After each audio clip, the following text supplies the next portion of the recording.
Welcome to another edition of What the Fuck happenings here in Mendham with Cat and such.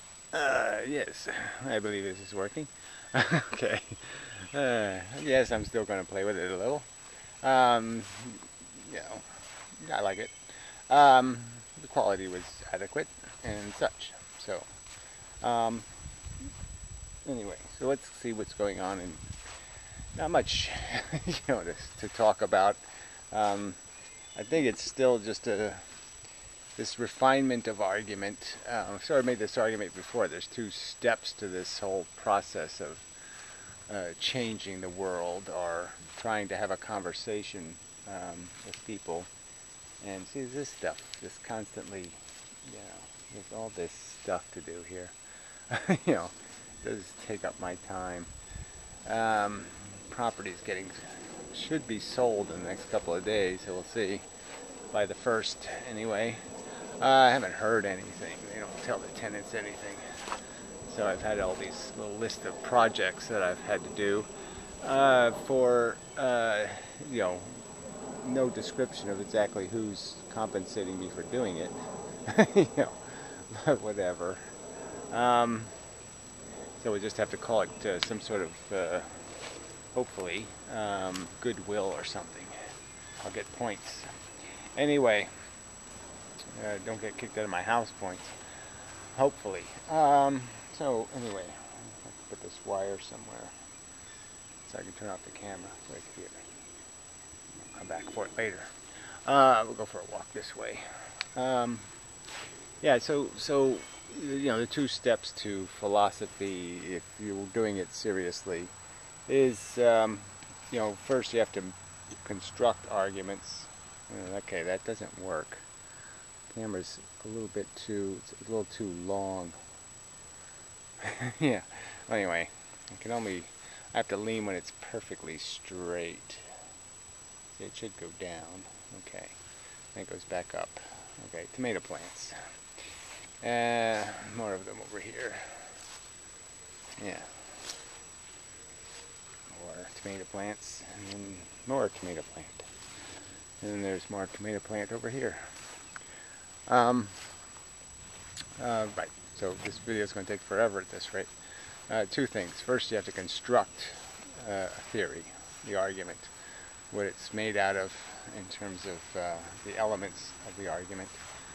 And, it hopefully has a great deal of truth value built into it. Persuasiveness. It's also stylish argument. Compelling to people. They find it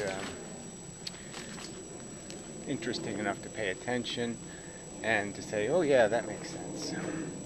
And then the second part is having that argument tested, going out and fighting and stabbing people with it, so to speak, and winning all the battles and taking over the world. A battle at a time.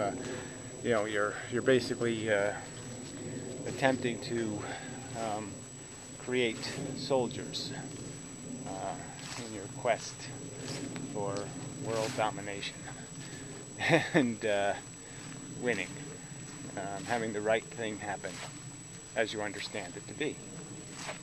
Alright, so in attempting to start that conversation, you begin with these arguments about where are we? What is this place?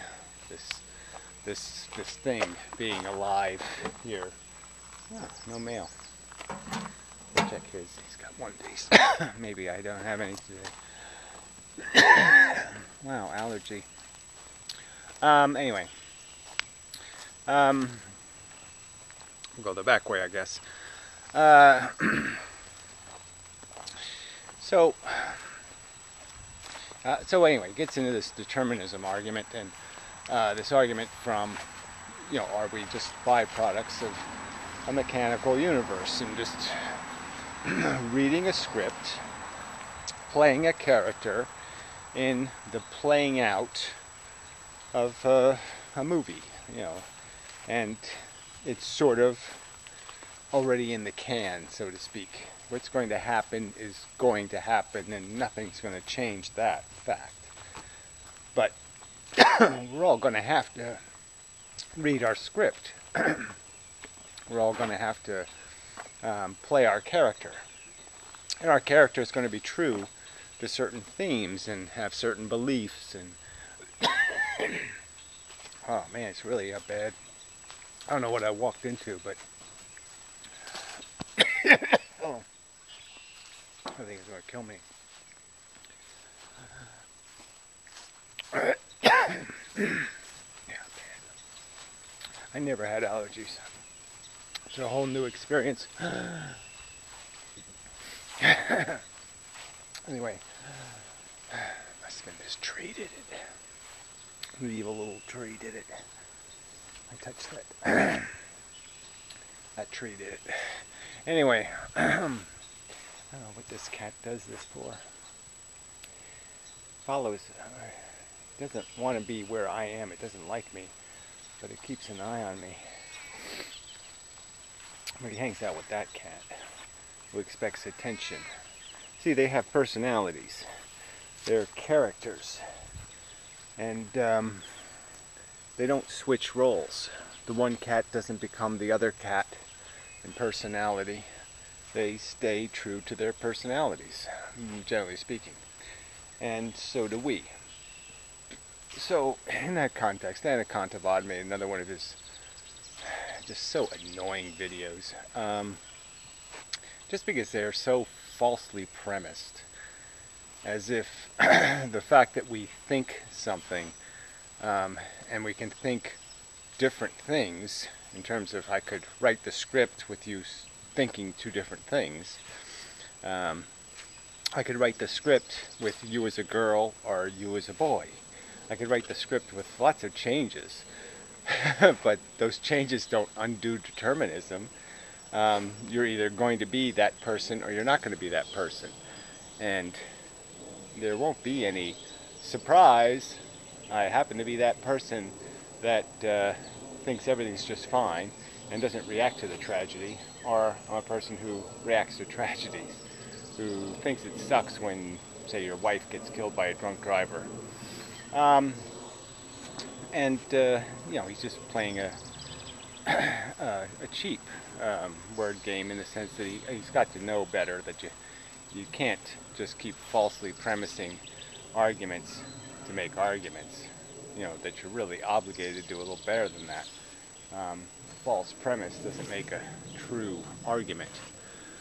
So anyway, but it does get to one of the key themes to, you know, this conversation about you know, the desperation with which people cling to this idea that what's happening is something other than just the processing of human flesh, human dreams and aspirations and desires and blah blah blah blah blah. And that's all, you know, that's all there is. You're infected with a need to go from here to there, and you go from here to there at some risk. And again, the risk part is the part that people don't have any appreciation for. And it's, I suppose I've been guilty in some sense of making the argument in the wrong sense, of saying, well, you know, would you relive your life or reimpose your existence? When the real argument is, again, is take the risk of everything that you're the byproduct of. To relive your life, especially for a privileged person in the West, so to speak, or somebody who's very full of themselves, like anticontomate,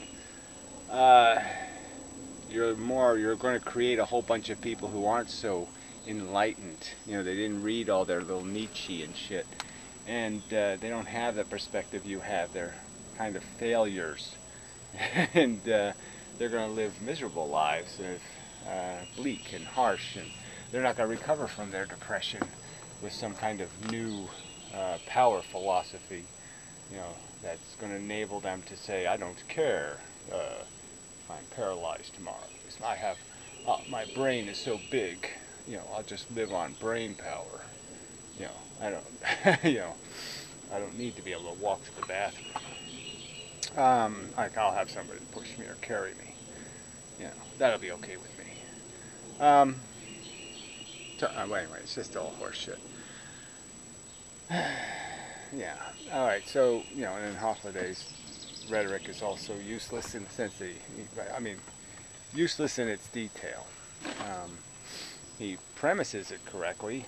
Yes, I don't believe in determinism. Yes, I mean, I don't believe in fatalism, and I don't believe that determinism means fatalism in the sense that it'll never be fatalistic from our perspective, because everything that's happening we don't have perfect knowledge of. So everything that happens, sometimes I need somebody to say, somebody's standing over there, and they say, look out, there's an elephant falling out of that tree. Ah! And I move. I need stuff to change what happens to me, and those changes, from my perspective, seem like changes. They were inevitably going to happen, but from my perspective, I didn't see them happening. I didn't see the elephant that was going to fall out of the tree on me, and I didn't see the guy over there was going to tell me about it. I didn't see any of that coming.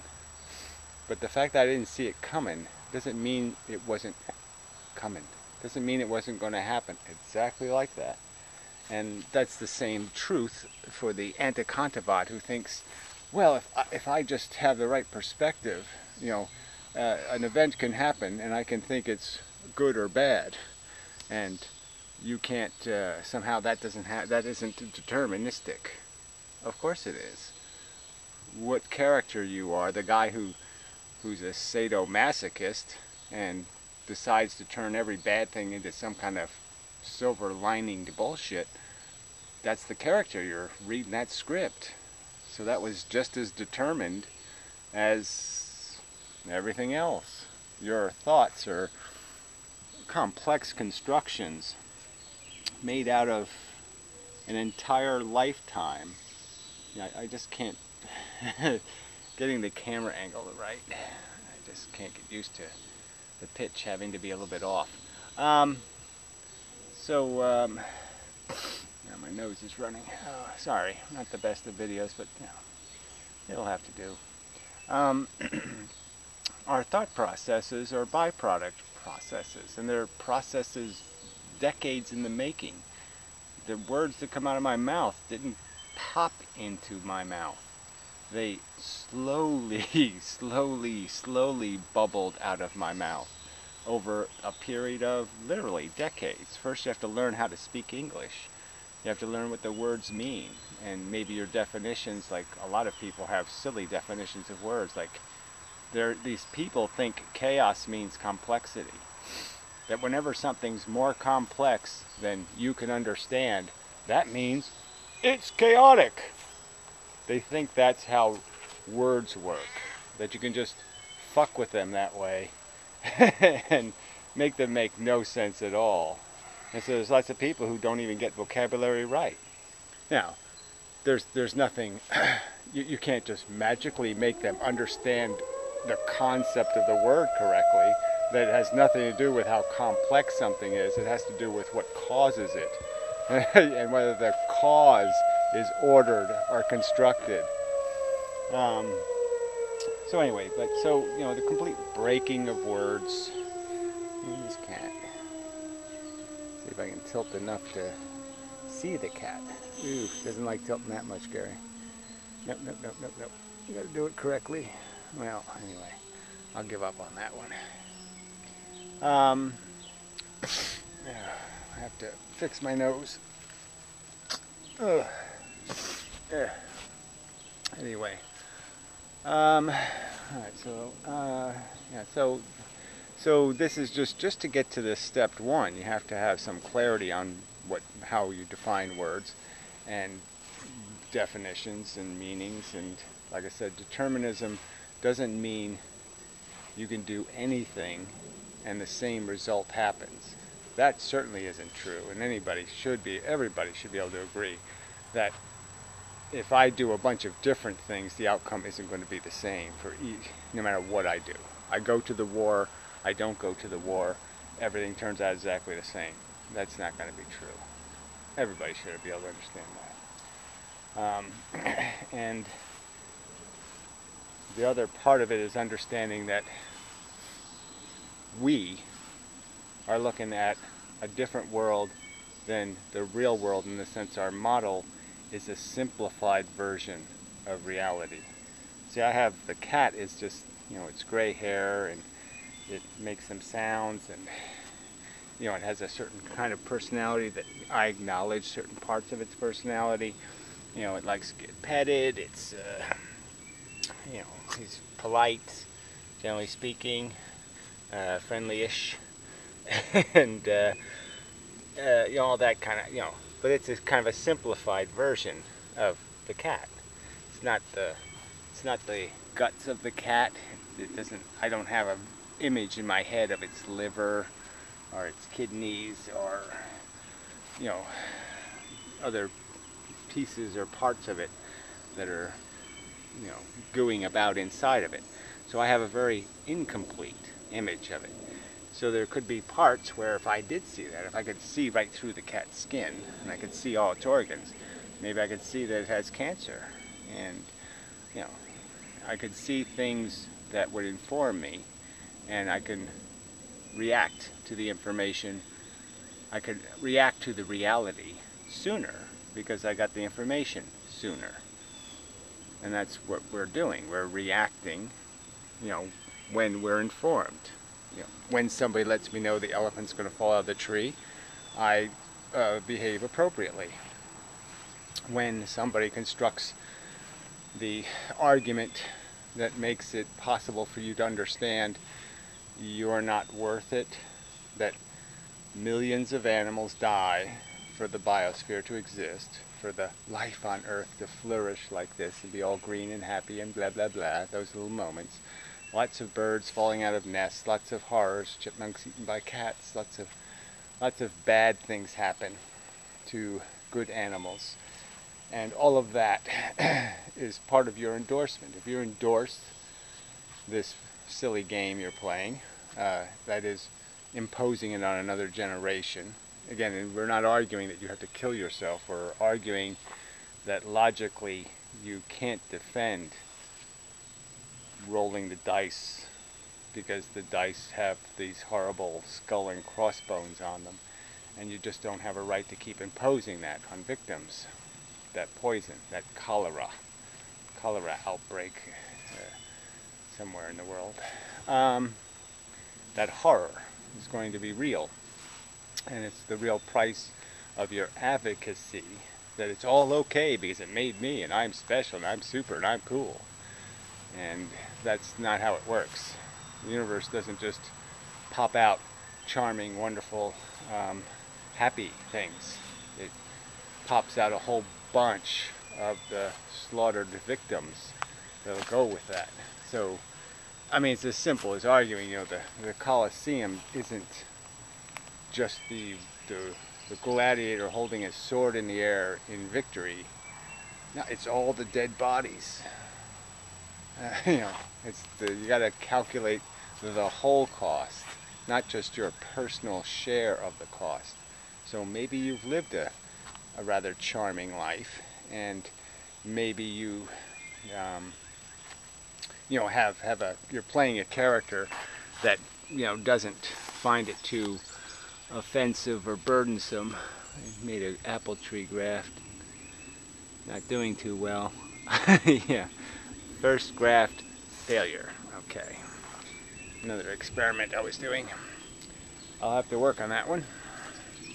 Doesn't seem, in principle, seems pretty easy. I shouldn't have fucked it up, but I guess I did. Anyway, yeah, so this is a subject that sort of needs to be beaten to death, I suppose, because it's sort of critical to, understanding there's no hope fairies that are going to come to the rescue and make everything all right. the facts of evolution and the facts of our creation, that we're really just kind of fancy bugs, is a fact. And although the butterflies are pretty, most of the bugs aren't. And what most of the bugs aren't like butterflies and just eating nectar out of straws. No, they're sucking blood and they're chewing flesh, and that's the reality. And this conversation, in my opinion, is just a damn, I can't think of the word. It's a second for the real argument. It's shown up to pretend to do the argument. You know, like somehow if they can disprove determinism, then somehow they've proven that there's hope. You know, that there's something to recover out of this silly game we're playing. You know, there's some bigger thing that we're living for, beyond just silly desire and ambitions. You know, made out of ego and horniness and that kind of unpleasant crap. Yeah, so that's probably enough. Yeah, I don't want to. Well, I do want to, but I won't. Because I'm going to have to make another video about it anyway, so, you know, where I'll play their clips and show where this conversation gets broken by people who just don't have any respect for vocabulary and the truth and fairness. That stupid cowboy guy, he was happening to be that. I guess he was faking, you know, see, these are the trolls, right? They can't be honest for a second. So I guess he was disguised as the Emma retard or whatever her name was. But again, you know, to not understand you know, to turn a word like chaos into something synonymous with complexity, which is the exact opposite in terms of what creates complexity, is generally speaking not going to be chaos in terms of what we call complex, like a computer. Now you want to say mud is complex. I think most people would say that's not the general use of the word complex. You don't use the word complex to describe a puddle of vomit. Yes, it's complexly arranged food matter, but nobody would say it was complicated. So, I mean, nobody reasonable would imply that just putting a bunch of simple stuff in a mixed order, you've done your job in terms of creating complexity. Complexity has to do with sophisticated and complex arrangements that are that interact with each other and create emergent properties, like consciousness. The brain functions and awareness emerges. Alright, I didn't get my wire. I came over to do that and I got distracted by some other thought process. Okay. Yeah, I'll have to show this camera in the mirror just to, you know, just so there's kind of a Franken camera. Anyway, so going to be a new section of garden here. Well, it's an old section that's getting rehabilitated. Yes, rehabilitating it. So anyway, I just wish the weather's just so wet. It's got to get better soon, hopefully summer. I mean, you know, we had like 2 90-degree days and everything else has been 60 something. It's been, ugh. So anyway, okay, I guess that's it. Pretty much. One last look at the cat, maybe. Tilt down. No, it missed the cat. There it is. Cat. Zoom in on the cat.